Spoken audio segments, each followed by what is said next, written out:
Okay, good evening, Vietnam. Welcome to Veterans Live Show, another exciting episode of the Tales of Vietnam. Tonight we have a very special guest, Ken Gamble. I'll bring him in a minute. This is Ronnie Embers, your host. I served with the 101st Airborne Division in 1967 and 1968. Ken Gamble is our guest tonight from Springfield, Tennessee. That's halfway between Nashville and sort of Fort Campbell, Kentucky, going north. United States Navy, went to Great Lakes for training, and then was in the Brown Water Navy.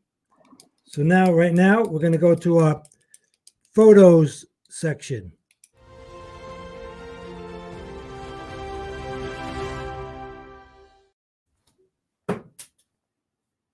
Okay, sorry to bring this one in, but here we go. Me and General Westmoreland, I had to have him schooled on a few issues. This is at the Westchester County Vietnam Memorial Dedication, November 1987. Wonderful, wonderful Appreciation Day. Next. Okay, this is from Tom Neubauer. You Bet Your Life is the name of this Huey. Looks like a Huey. Yeah. It says Chinook. Sorry, it's right there in front of me. Can't say it from the back, from the front there. It was quite appropriate for all who served in the 271st ASHC. This is in Canto Airfield, September 1968. Lee Weber, Doc Lee Weber, Delta Company, 3rd Recon in the Bush, 1967. Out of Quang Tri in Quang Tri Province. It was up by the DMZ. Next picture. Tommy Abelson III, Recon Quang Tri, 1968. Ready for a 6-day insertion with the SFDD. I'm not quite sure what that means. So, Tommy, maybe you could send us a note on the bottom of the page there. Or if anybody else knows what SFDD means, that'd be great. Thank you. Okay, now we're going to run over to Glenn Norris here. This is at the Horseshoe. He was stationed between Dong Ha and Quang Tri in 1967. Was security for an airfield located on your left if you were going to Quang Tri from Dong Ha. So if you're going to Quang Tri to Dong Ha, it was inland on Highway 1. We were up there in the Dong Ha Bridge for a while with my outfit, 101st, and spent a lot of time in Quang Tri Province. Thank you for that picture, Glenn. Skip Penner, Doc To, Central Highlands, June or July, 1968. E Company, 1st of the 506th Infantry, 101st Airborne Division. Hooah! Welcome home, Skip, and thank you for that picture. Okay, that's the end of the picture thing. And let's go to the Vietnam timeline.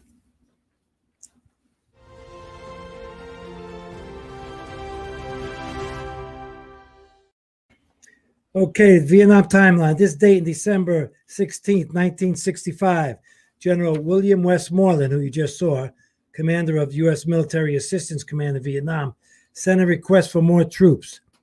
With nearly 200,000 in country already, he asked Defense Secretary Robert McNamara for an additional 243,000.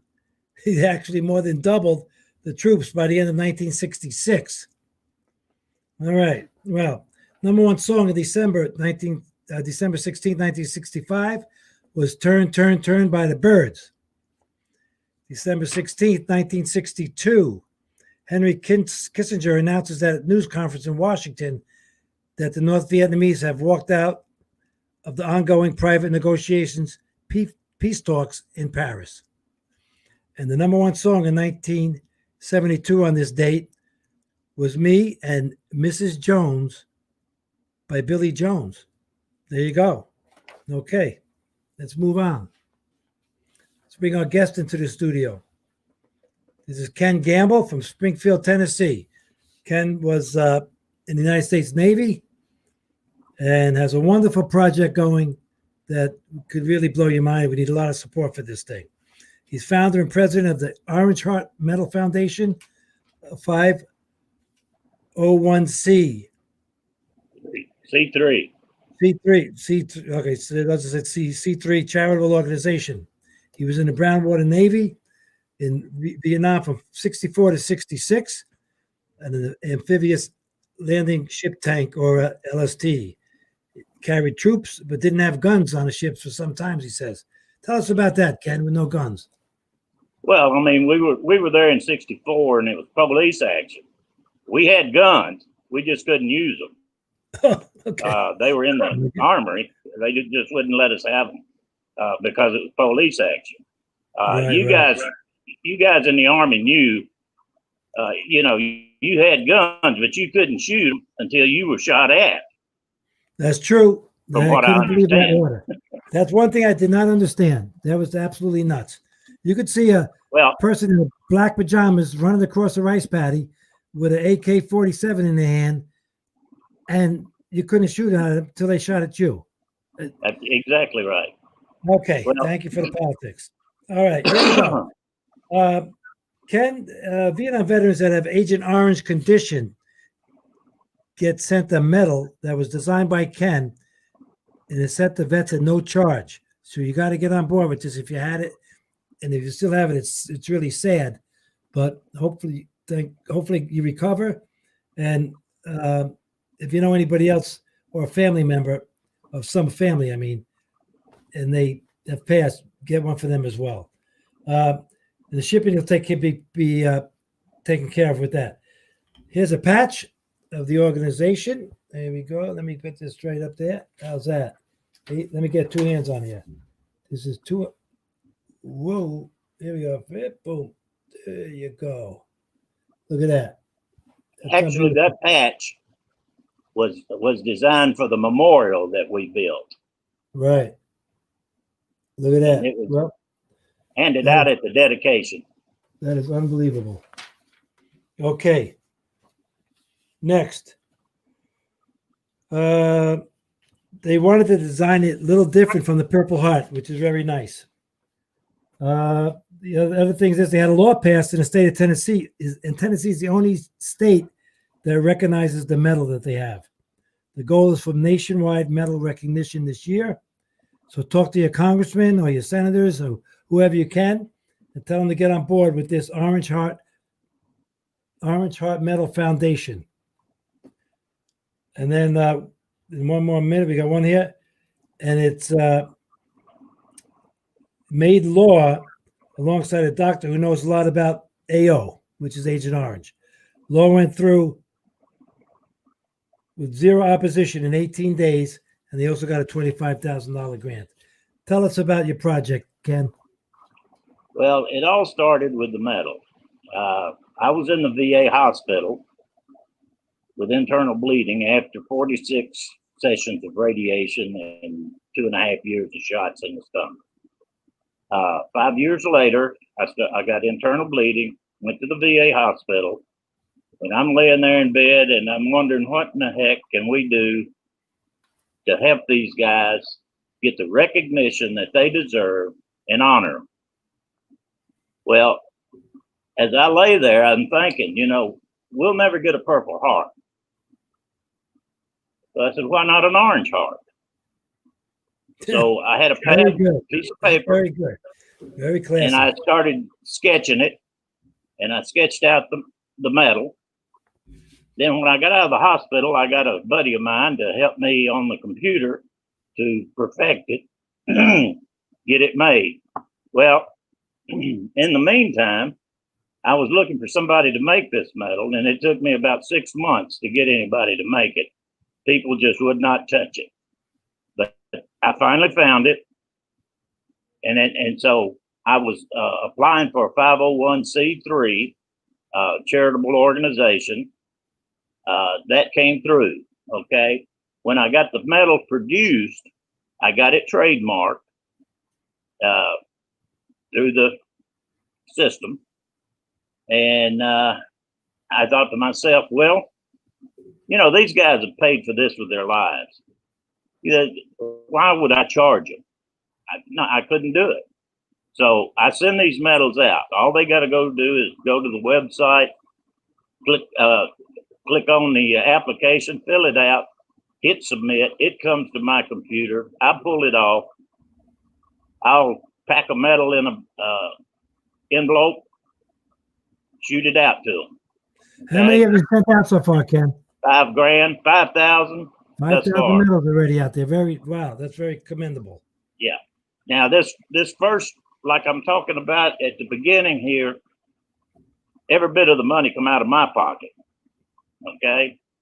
So real quick, I had 20 grand invested. Right.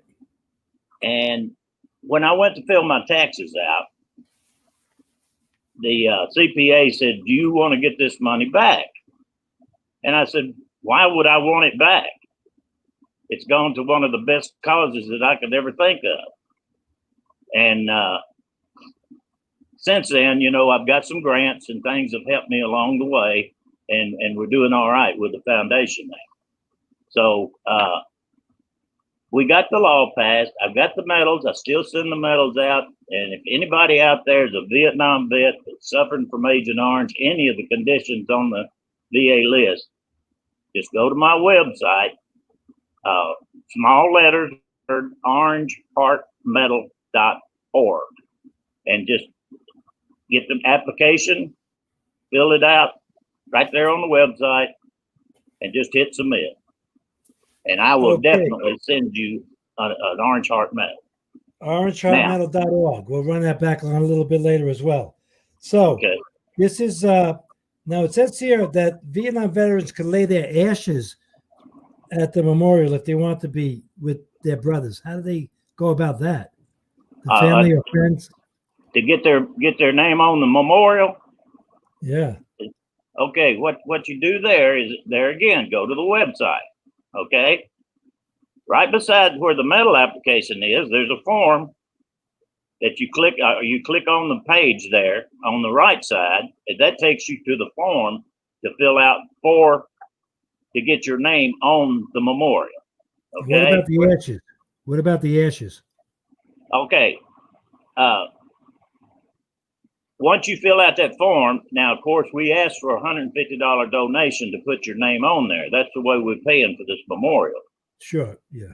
Now, when we built this memorial, we built 2 ossuaries. Now, for you guys that don't know what an ossuary is, I didn't until it was explained to me. We buried 2 vaults that will be under this second phase of the memorial.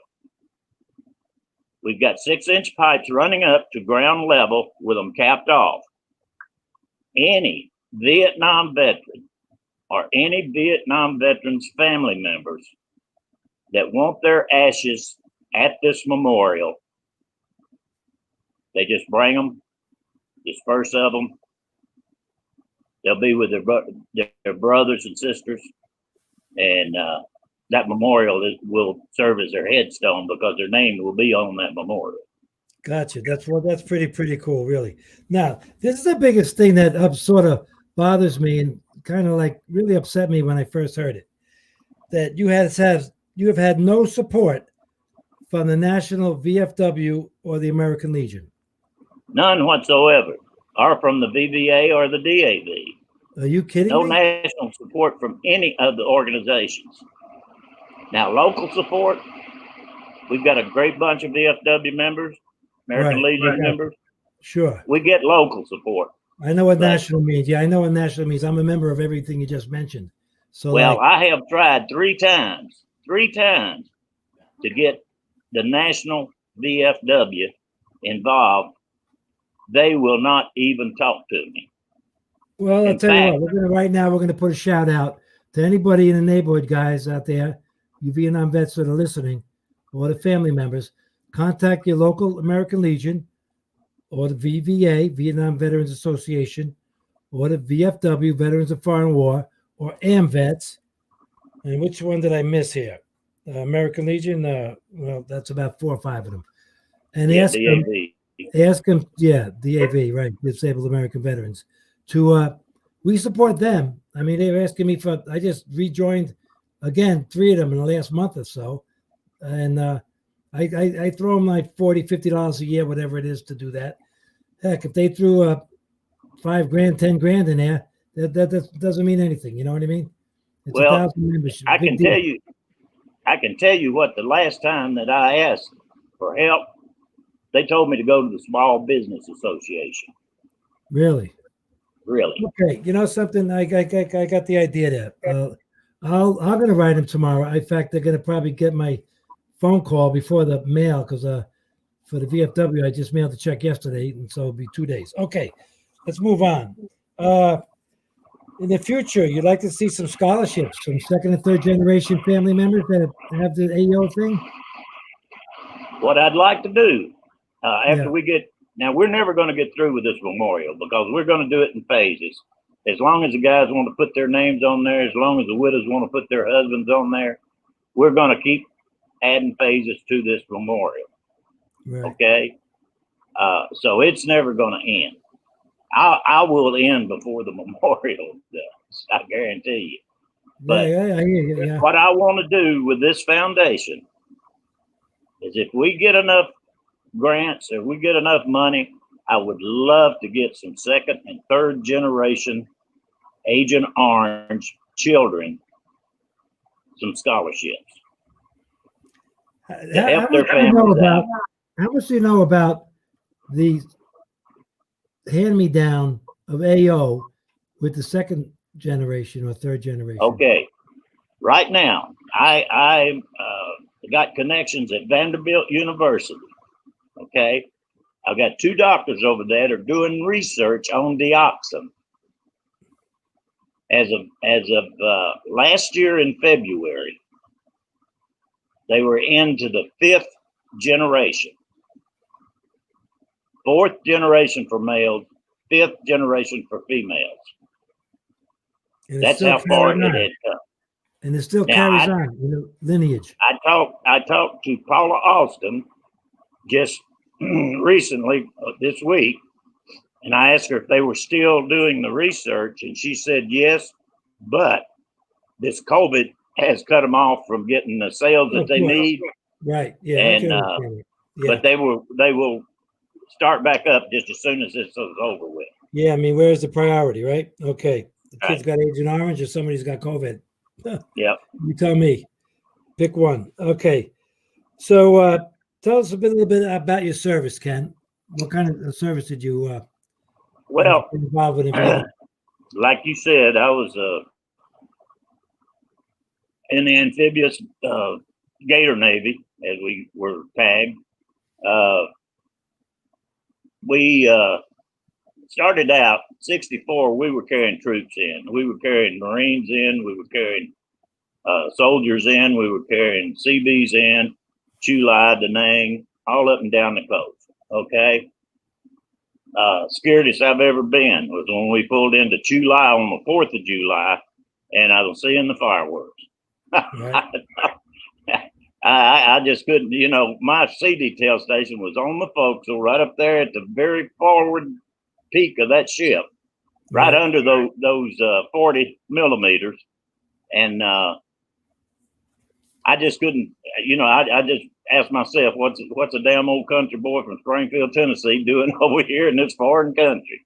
But I hear that. I thought, wait a minute, I thought you said it was a boat. A boat? Yeah. No, man. You were on a boat?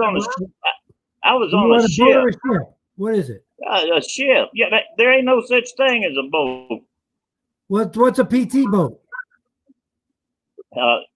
We had the PFCs, the PBRs, the WPBs, and all those were in the river. Okay, They're both. They're boats. What's the difference between a boat and a ship?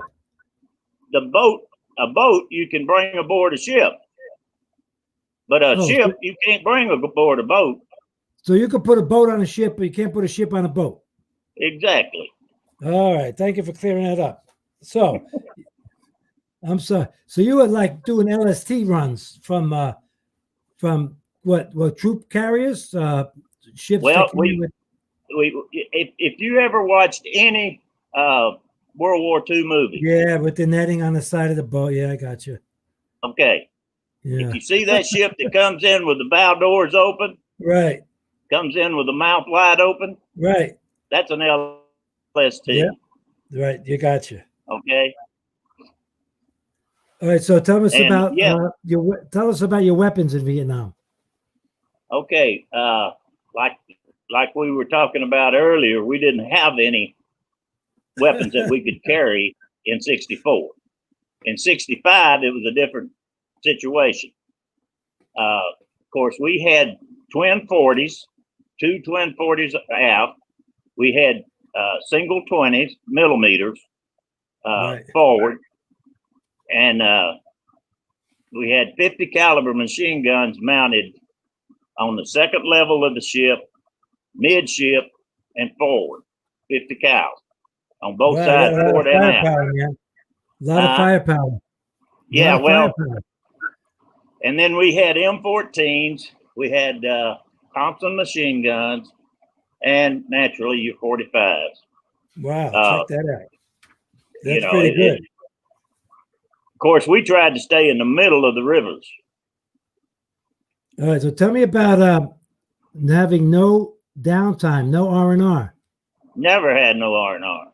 Really? The only time we had R&R is when we would head back or coming over.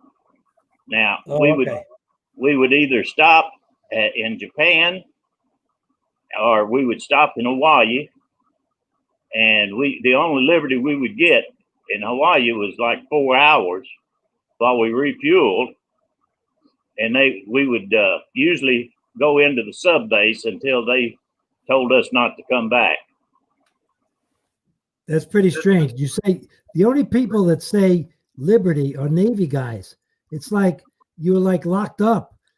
Well, you get maybe Navy, like you get free. maybe Navy guys. Okay, we were a different breed. We were the amphibs. So I mean, we were right there. Right there amongst it in the rivers. Right. There's a lot of difference in as most people think Navy. There's a lot of difference in the amphibious in the Gator Navy than there is just regular Navy. I could imagine. Tell us about Vung Tau. What happened in Vung Tau? Well, let's see. That would have been when we went from Operation Market Time to Operation Game Warden. That would have been about mid 65. We went and anchored out right there at the mouth at Vung Tau, and we were carrying supplies up the river to actually build the boat stations. Gotcha. And once the stations were built, we were running back and forth up and down the river, taking them diesel fuel and ammunition, food, just whatever they needed.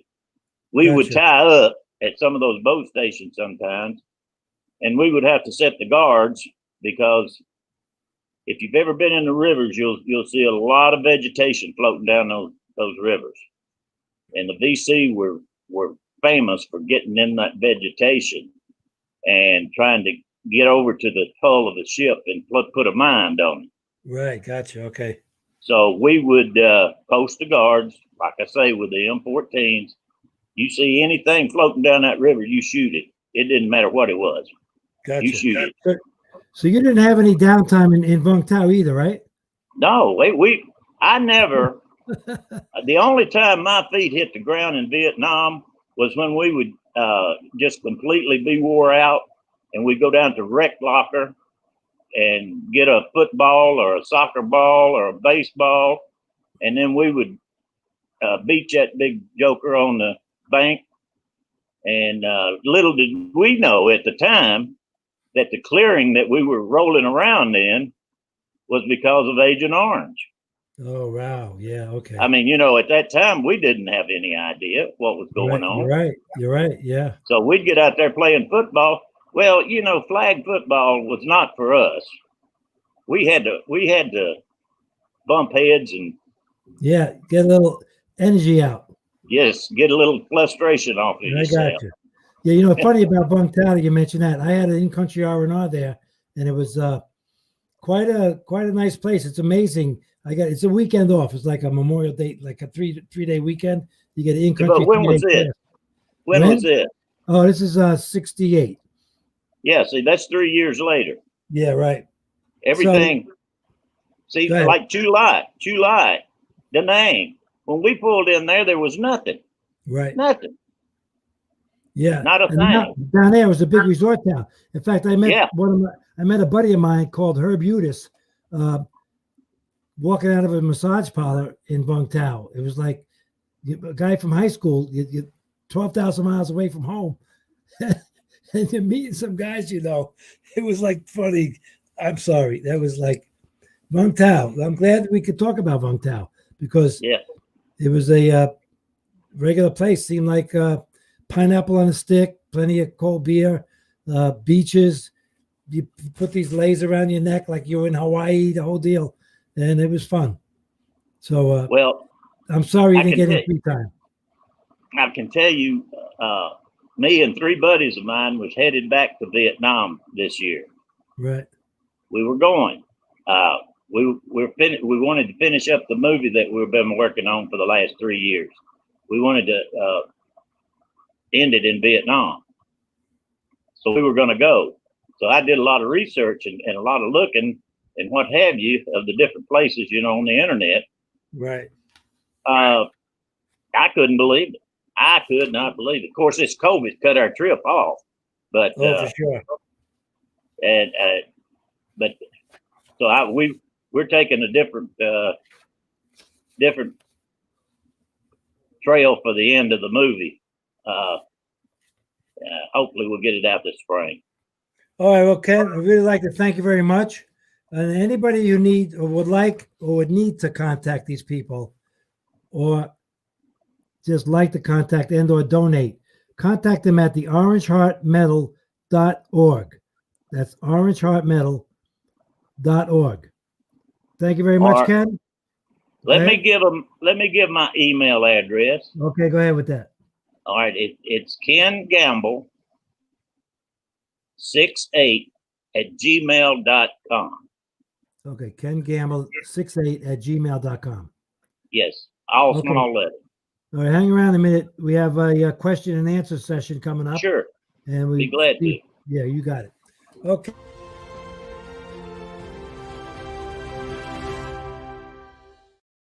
All right, thank you for coming into our sound off section.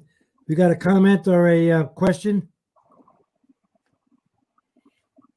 Ken, did you ever work with the Rock Army? No, never did. Okay. Nope. Sorry about that, Kilo 19. Next question. Or did they ever mine the river? Oh yeah, Really? With what? the ship that relieved us at Anthoy, which you had on the first there with Westmoreland, the USS Winchester. She was mine. Okay. She was our relief ship at Anthoy. So let me ask you a question. What did you mine the river with the capacity to blow up? I mean, you had like sampans. These were like large canoes. So what did you put in the water? You mean I don't understand the question, Ron. Well, the gentleman asked, did you ever mine the river? Did you guys ever lay mines in the river for the enemy? We didn't, not on our ship. That we had minesweepers. We had minesweepers that would sweep 4 mines. It was mainly the VC that was mining the river. So you never put any mines. We never put mines in the river that you know of. Not that I know of, but I do know problem. some guys that served that you know they had like on those minesweepers. They had a pretty rough job. I got that right. Okay, next question from Debbie Enos Spears. They took my husband. So sad that many of them were lucky enough to come home. Oh, sorry about that, about Agent Orange, and finally had their lives slowly taken by this. Well, Debbie, maybe you could get in touch with Ken Gamble here and share a few memories and have your husband dedicated at the memorial. Next question from Joyce Davison Cruz. Thank you for your service, Mr. Ken. There's one for you. Go for it. Thank you, Joyce. Next We question. appreciate it. Tom Ward, thank you for your service, Vietnam brother. Tom Ward says, appreciates that for you, Ken. But we Thank thank you too. We thank you too. All right. And that's it. Thank you very much, Ken. Talk to you in the future. And thank you all you guys, you Vietnam veterans. Stay tough, carry on, and do what you can to help that memorial with donations or whatever, or even just the thought of, contacting somebody who might have the problem or the family has a problem and they could dedicate at the memorial themselves. Well, thank you very much. God bless you and welcome home.